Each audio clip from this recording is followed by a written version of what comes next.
harapannya. Maka di sini orang-orang Kerinci yang ada di Kampung Kerinci Kuala Lumpur itu bisa juga menikmati warisan nenek moyang mereka yang sudah mereka warisi, tapi mungkin ada yang mereka tinggalkan.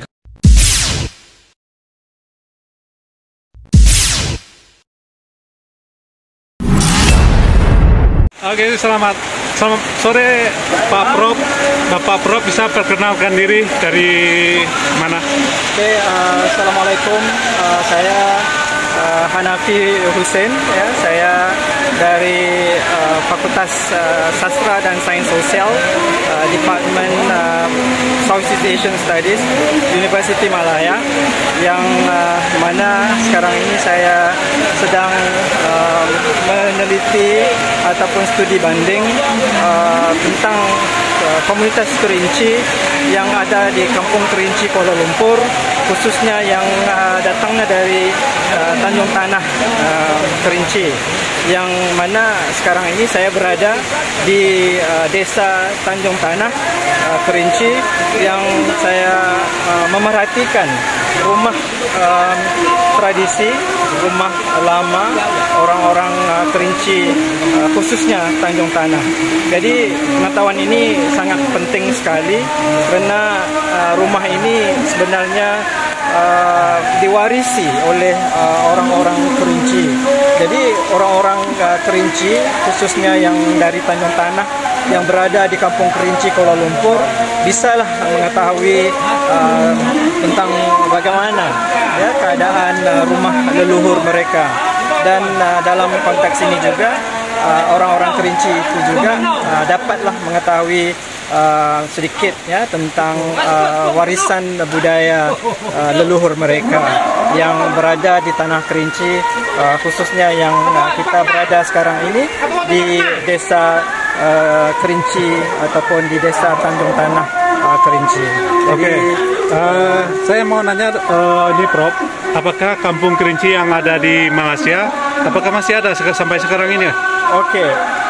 Kampung Kerinci yang di Kuala Lumpur itu masih ada sampai sekarang ini, yang mana pada asalnya Kampung Kerinci itu dibuka oleh almarhum Haji Abdullah sekitar tahun 1800-an hujung ya, yang mana beliau merupakan generasi pertama pembuka Kampung Kerinci di Kuala Lumpur itu, yang bermula dengan nama Kampung Abdullah.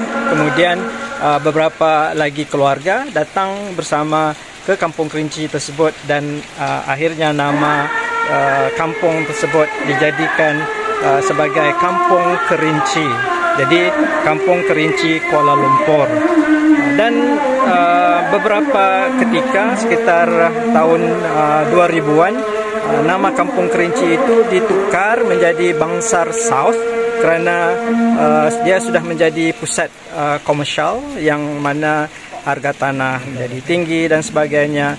Walau bagaimanapun, pada tahun 2018 pemerintah sudah mewartakan nama Bangsar South itu ditukar kembali kepada Kampung Kerinci. Jadi Kampung Kerinci mendapat namanya kembali sebagai Kampung Kerinci Kuala Lumpur sehinggalah pada hari ini. Dan beberapa nama ataupun jalan yang ada nama Kerinci itu dijadikannya sebagai jalan Kerinci apa dan sebagainya. Tapi keseluruhan Kampung Kerinci itu yang menggabungkannya Bukit Kerinci A, Bukit Kerinci B, Bukit Kerinci C. Jadi ia kembali menjadi Kampung Kerinci Kuala Lumpur. Tapi fenomenanya sudah bedalah dengan Kampung Kerinci yang asal kerana sudah naiknya gedung-gedung tinggi yang ya mencakar langit. Jadi banyak apartemen-apartemen, kondo, kantor komersial yang gedungnya tinggi-tinggi. Jadi komunitas Kerinci yang asal itu juga masih berada di Kampung Kerinci ini, tetapi yang menginapnya di rumah-rumah baru gitu. Jadi generasi pewaris pembuka Kampung Kerinci yang paling awal itu masih lagi ada di Malaysia, dan mereka sangat antusias sekali untuk menghubungkan diri mereka sebagai orang Kerinci Tanjung Tanah dengan keluarga yang ada di Tanjung Tanah sebagai waris keturunan ataupun leluhur mereka yang dikongsi bersama. Jadi itulah gimana kuatnya Kerinci ini, sehinggalah Kampung Kerinci itu mendapat namanya kembali, dan diharapkan orang-orang di Kerinci dapat melestarikan nama Kampung Kerinci ini sesuai dengan jati diri mereka sebagai orang Kampung Kerinci, khususnya yang mereka sebagai generasi yang pewaris pembuka Kerinci Tanjung Tanah. Dan sebagai tambahan, Kampung Kerinci itu sebenarnya turut dihuni oleh komunitas Kerinci yang datang dari pelbagai kecamatan Kerinci yang ada. Jadi dalam konteks ini, Kampung Kerinci itu sekarang ini dihuni oleh masyarakat Kerinci yang luas, yang lebih besar, di samping masyarakat Kampung Kerinci yang keturunannya dari Tanjung Tanah, dan juga keluarga-keluarga yang baru yang datang dari Tanjung Tanah yang kemudiannya juga turut berada di Kampung Kerinci pada hari ini. Nah, apakah status tanahnya masih punya orang Kerinci atau sudah dibeli atau diambil pemerintah? Statusnya adalah sudah karena tanah itu adalah milik pemerintah. Jadi tanah itu seharusnya dibangunkan oleh pemerintah, tetapi pemerintah mendirikannya bersama dengan swasta, dan mana yang membuka pertempatan di Kampung Kerinci tersebut, turut diberikannya rumah-rumah yang didirikan di gedung-gedung yang menempatkan komunitas yang lain. Jadi dalam konteks ini, komunitas Kerinci itu berada di Kampung Kerinci tersebut, tapi sudah membaur dengan komunitas yang lain. Ya. Jadi Abdullah Hukum itu asli orang Kerinci, berasal dari Tanjung Tanah ya? Tidak. Yang saya masukkan tadi, yang membuka Kerinci itu almarhum Abdullah. Dia bukan Abdullah Hukum, dia Abdullah almarhum Haji Abdullah. Itu orangnya beda, bukan orang yang membuka Kampung Abdullah Hukum itu, tidak. Jadi Abdullah berasal dari Tanjung Tanah. Tanjung Tanah. Ini Tanjung Tanah. Kerinci ini ya? Iya. Okay. Manakala Abdullah Hukum itu yang membuka Kampung Abdullah Hukum merupakan orang Kerinci, tapi datang dari Sungai Penoh. Abdullah Hukum. Abdullah Hukum. Dan yang punya tanah itu adalah Abdullah, tidak pakai hukum ya? Tidak. Yang membuka Kampung Kerinci itu adalah almarhum Haji Abdullah, bukan Abdullah Hukum. Ya. Nah, untuk orang Kerinci ya, mungkin menurut penelitian Profesor, apakah ada kesamaan antara budaya Kerinci yang ada di Indonesia kemudian dengan Kampung Kerinci di Malaysia? Oke, kalau kita lihat di sini, kebanyakan orang-orang Kerinci yang ada di Kampung Kerinci Kuala Lumpur terbahagi kepada beberapa kelompok Kerinci ya, yang pada asalnya adalah orang-orang Kerinci dari Tanjung Tanah. Kemudian setelah beberapa lama, orang-orang Kerinci dari Tanjung Tanah juga turut bersama dengan orang-orang Kerinci yang sudah ada, dan kita di sini berhijrah ya, untuk mencari pekerjaan dan sebagainya. Jadi mereka membaur bersama dengan orang Kerinci yang sudah ada. Itu dari segi persamaan budaya itu yang dibawa oleh orang Kerinci Tanjung Tanah itu, ya mereka melakukan ciri-ciri budaya yang sama ya, seperti berkumpul bersama, melakukan kenduri ya bersama-sama, dan makan makanan yang diwarisi ya dari nenek moyang mereka yang kita panggil di sini selalu dimasak dalam kenduri. Dan pada masa yang sama juga, orang-orang Kerinci yang datang daripada kelompok yang lain, Kerinci dari Sungai Penoh, Kerinci dari kecamatan yang lain, turut berada di Kuala Lumpur itu, di Kampung Kerinci Kuala Lumpur, malah membentuk komunitas Kerinci yang lebih besar, dan amalan budayanya yang membawa kepada ciri-ciri budaya Kerinci.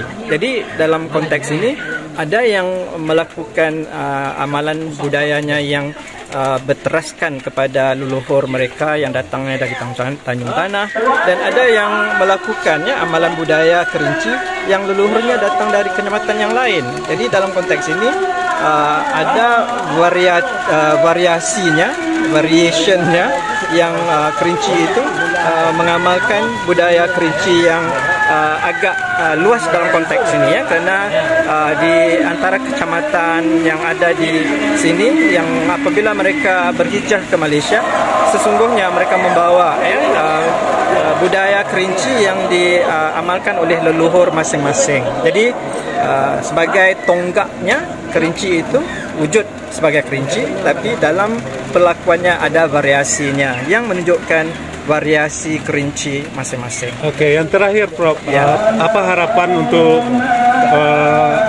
untuk selanjutnya hubungan antara Kerinci yang ada di Indonesia dan Kampung Kerinci yang ada di Kuala Lumpur, Malaysia? Oke, ceritanya begini. Jadi oleh kerana di dalam kelompok Kerinci di Kuala Lumpur itu, yang mana kita mengambil apakah konteksnya, hubungannya mereka itu dengan leluhur mereka. Jadi itu kalau boleh kita akrabkan, dan mana-mana yang mereka sudah lupa atau apa, boleh disegarkan kembali melalui perhubungan, ya, dua hala, ada kunjungan dan juga perkongsian.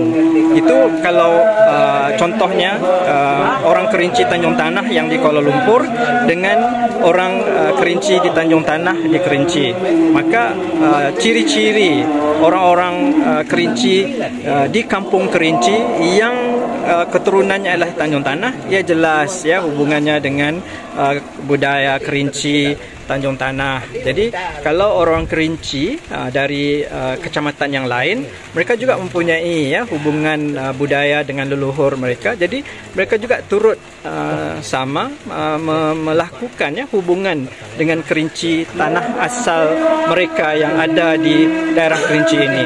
Nah, dalam konteks ini bagi saya rasa kepunyaan bersama budaya yang diwarisi oleh mereka dari leluhur mereka sendiri, dan itu harus dilakukan dalam bentuk yang kita katakan sebagai perhubungan itu yang harus diteruskan.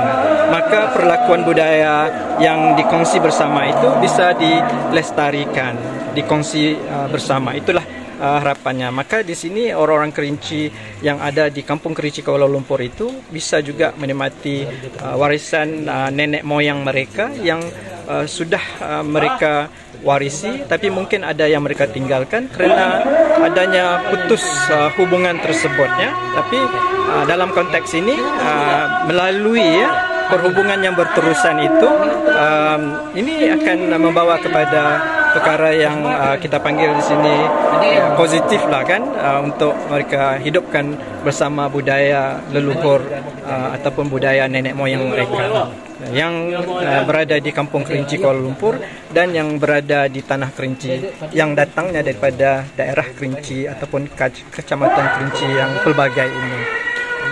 Oke, terima kasih Pak Profesor Hanafi, ya, pernah Hanafi jadi dekan Universitas Malaya, ya. Dekan, mantan dekan di Fakultas Sastra dan Sains Sosial Universiti Malaya. Oh, mantan dekan, ya. Wow, iya. Keren sekali, ya. Iya, bersebelah aja dengan Kampung Kerinci Kuala Lumpur itu. Kampus, dekat bersebelahan, ya. Iya, bersebelahan. Oke, Profesor, terima kasih atas kunjungannya ke Desa Tanjung Tanah, Kabupaten Kerinci, Provinsi Jambi, Indonesia. Mudah-mudahan kedepannya Kerinci di Malaysia maupun Kerinci di Indonesia bisa selalu terjalin silaturahmi. Oke, terima kasih. Terima kasih. Ya.